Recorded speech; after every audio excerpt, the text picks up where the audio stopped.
भगवान भोलेनाथ सो रहे हैं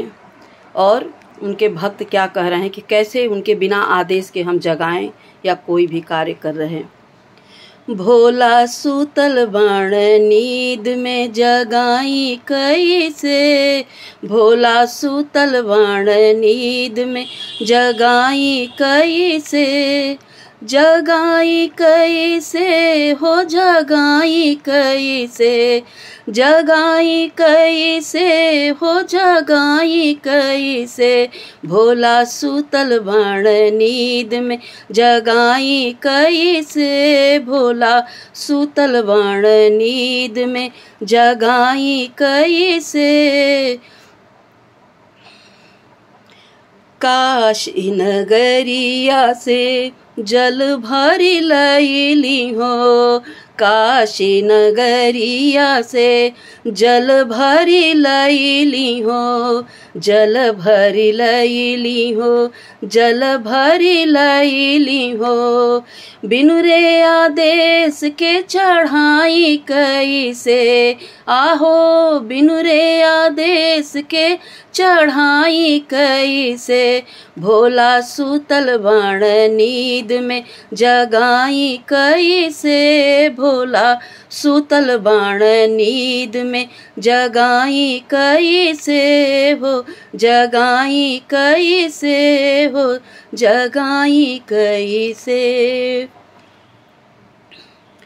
भांगिया के मली मली गोला बनवली हो, भांगिया के मली मली गोला बनवली हो, गोला बनवली हो, गोला बनवली हो, हे बिनु रे आदेश के खियाई कैसे, आहो बिनु रे आदेश के खियाई कैसे, भोला सूतल बाण नींद में जगाई कैसे, भोला सूतल बाण नींद में जगाई कैसे,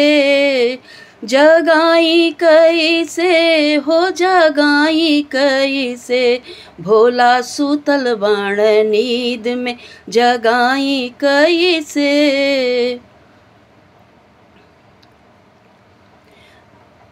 गाजा रगड़ी रगड़ चीलम भरवली हो, गाजा रगड़ी रगड़ चीलम चढ़वली हो,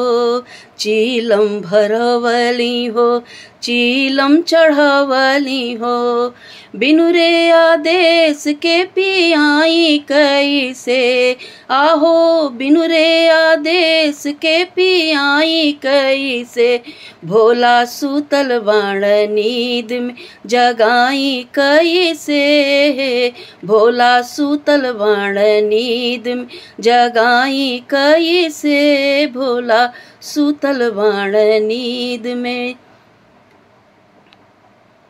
बनिया दुकनिया से मेवाली अली हो,